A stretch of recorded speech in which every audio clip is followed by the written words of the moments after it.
Pick a background color.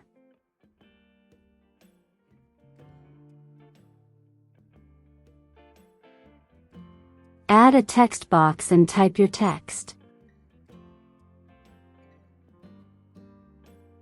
Pick a font.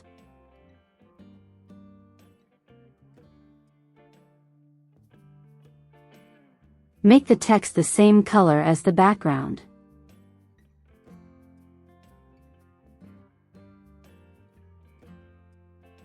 Go to Effects and select Shadow. Make the shadow black.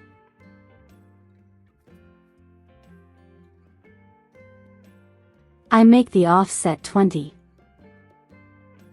Direction -45.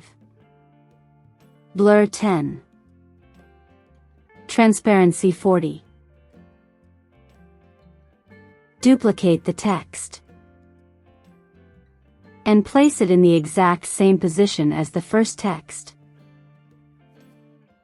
Make the shadow color white.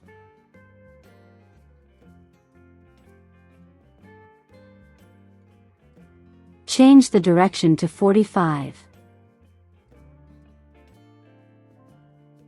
And I make the offset 10.